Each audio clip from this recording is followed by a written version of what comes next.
Hello everyone, स्वागत है आप सभी का हमारे इस YouTube channel math and magic tips में। फ्रेंड्स, आज के इस वीडियो में हम लोग पढ़ने जा रहे हैं 10वीं कक्षा के साइंस का मॉडल पेपर का सॉल्यूशन, जो कि आपके मैट्रिक बोर्ड एग्जाम के लिए काफ़ी ही इंपॉर्टेंट है।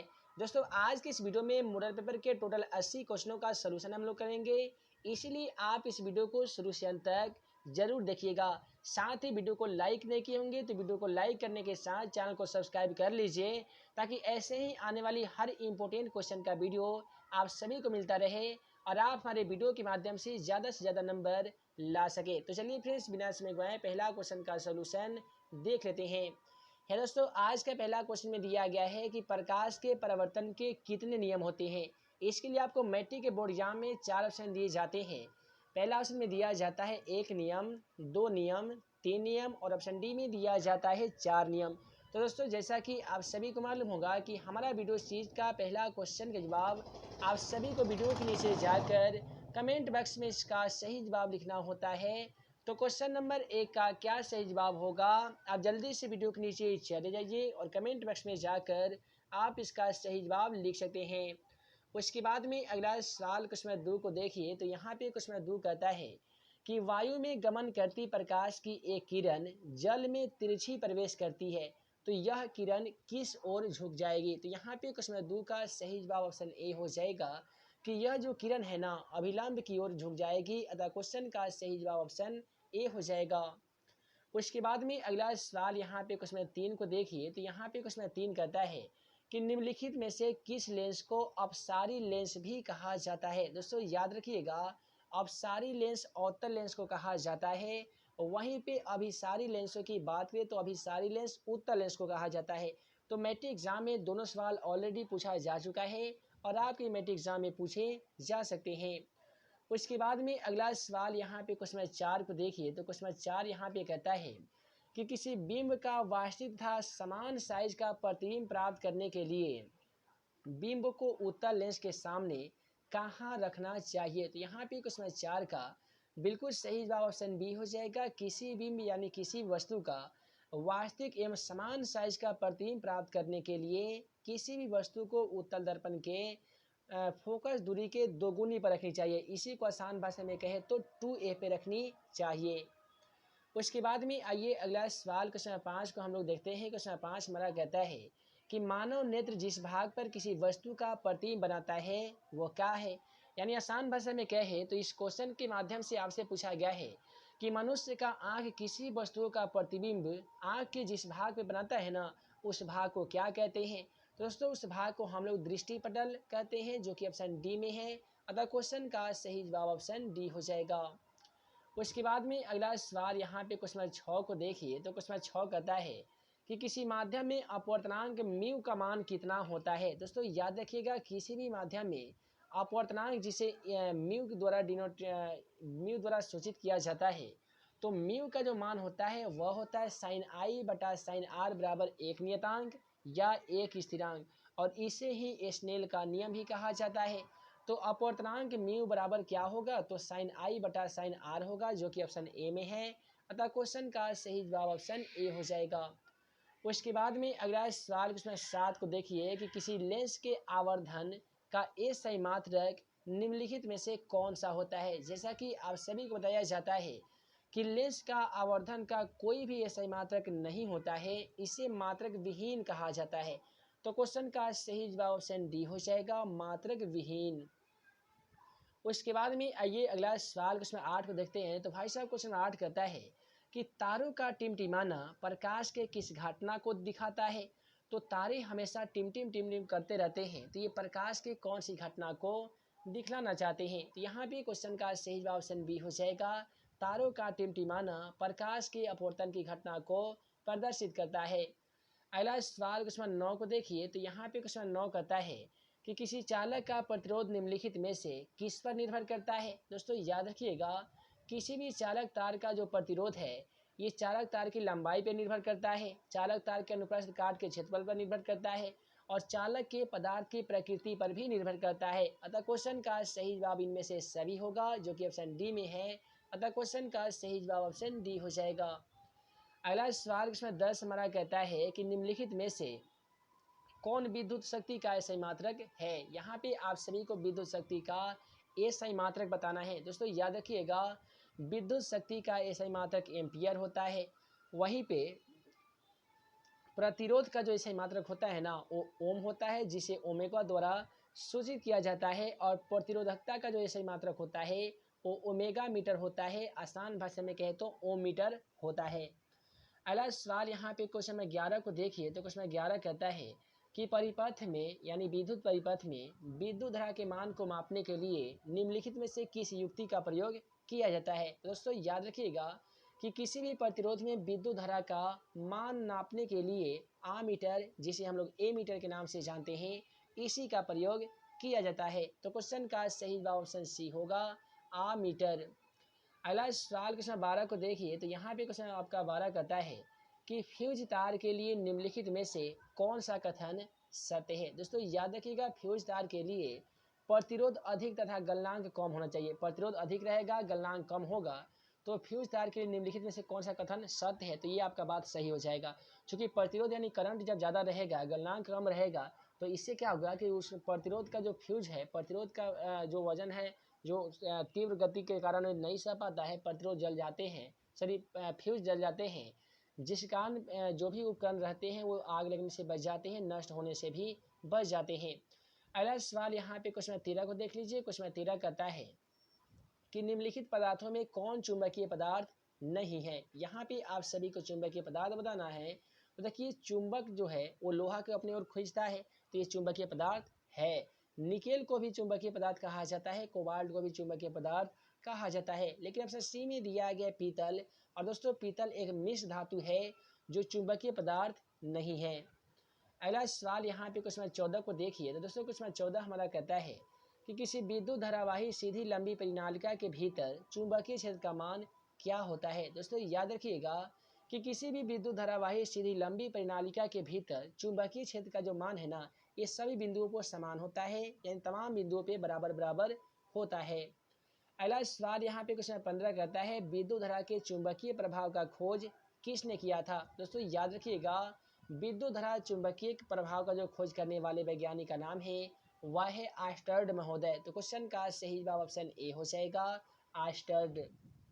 उसके बाद में अगला सवाल यहाँ पे क्वेश्चन नंबर 16 हमारा क्या कहता है कि निम्नलिखित में से कौन सा विद्युत का सुचालक है। अभी तक ये 16 क्वेश्चन में से कितने ऐसे क्वेश्चन हैं जो आप तमाम छात्रों को पहले से मालूम था, आप कमेंट के माध्यम से जरूर बताइएगा। साथ ही कोशिश कीजिएगा कि हम जैसे क्वेश्चन पढ़ रहे हैं वैसे आप जल्दी से कमेंट बॉक्स में उसका आंसर दे दीजिए, ताकि हमें भी मालूम चले आपकी तैयारी कैसी चल रही है, और आप इसमें जितने भी मॉडल पेपर में ऑब्जेक्टिव बता रहे हैं, इसमें से क्वेश्चन कितने ऐसे क्वेश्चन हैं जो आपको पहले से याद है, उसका भी क्रमांक संख्या आप कमेंट में ज़रूर लिखिएगा। साथ ही चैनल पे नए होंगे तो चैनल को सब्सक्राइब जरूर कर लीजिएगा, ताकि ऐसे ही आने वाली हर वीडियो का नोटिफिकेशन आप सभी को मिल सके, और मैट्रिक के एग्ज़ाम की बेहतर से बेहतर तैयारी आप हमारे द्वारा कर सके।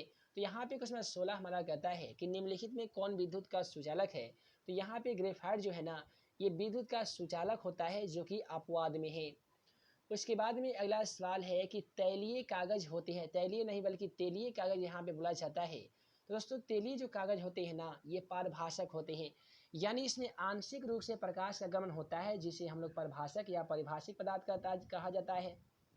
उसके बाद में अगला सवाल क्वेश्चन 18 यहाँ पे कहता है कि प्रकाश के किस घटना के कारण सूर्य हमें वास्तविक सूर्योदय से लगभग 2 मिनट पूर्व दिखाई देने लगता है। तो ये कौन ऐसे घटना के कारण होता है। तो ये वायुमंडलीय अपवर्तन के कारण प्रकाश कारण हमें सूर्य वास्तविक सूर्योदय से लगभग 2 मिनट पूर्व यानी पहले ही दिखाई पड़ने लगता है।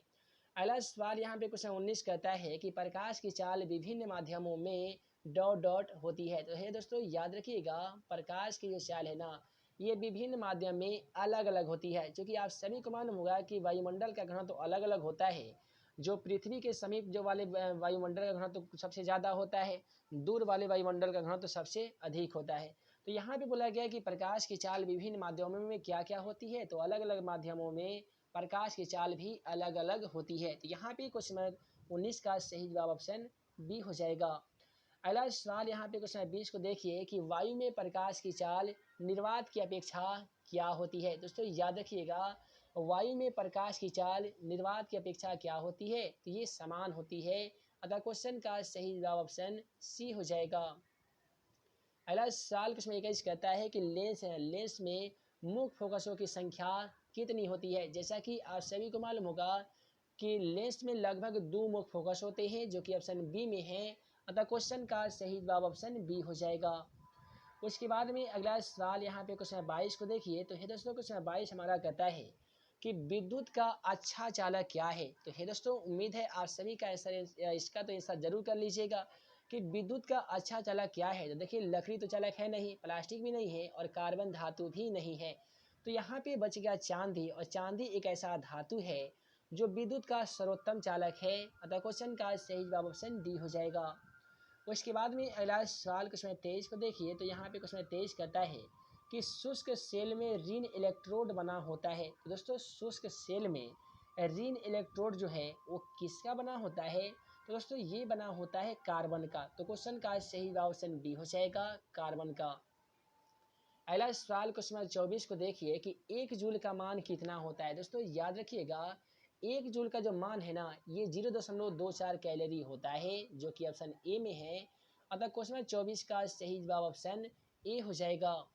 उसके बाद में अगला सवाल क्वेश्चन 25 कहता है कि विद्युत बल्ब का फिलामेंट निम्नलिखित में से किस तत्व का बना होता है? तो इसे याद रखिएगा, विद्युत बल्ब का जो फिलामेंट है ना, ये किसका बना होता है? तो टंगस्टन का बना होता है। शीशा जो बना होता है वो कांच का बना होता है। और तांबा का जो तार है ना, ये विद्युत हीटर की कुंडली तांबे की तार की बनी होती है।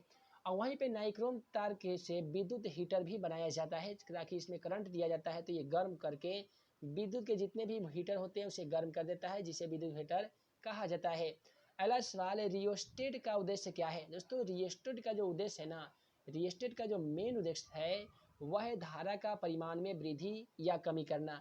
यानी धारा का जो करंट जो आ रहा है ना, उसके मान में कम करना या ज़्यादा करना, इसी का काम करता है रियोस्टेट। आसान भाषा में गए तो आप सभी तो स्टेबलाइजर का नाम जानते होंगे। स्टेबलाइजर को ही विज्ञान में रियोस्टेट कहा जाता है, जो जिसका काम क्या होता है? तो धारा को कम या ज़्यादा करना। अगला सवाल क्वेश्चन 27 को देखिए कि विद्युत आवेश का सही मात्रक क्या होता है? उम्मीद है आप तमाम छात्रों को इसका आंसर मालूम होगा कि विद्युत आवेश का सही मात्रक ऑप्शन डी हो जाएगा, यानी कूलम्ब हो जाएगा। उसके बाद में अगला सवाल यहाँ पे रसायन विज्ञान से लिया गया है। सवाल हमसे पूछाता है कि Na4SO4, देखिए Na4SO4 नहीं होगा, यहाँ पे Na2SO4 होगा, जिससे हम लोग सोडियम सल्फेट कहते हैं।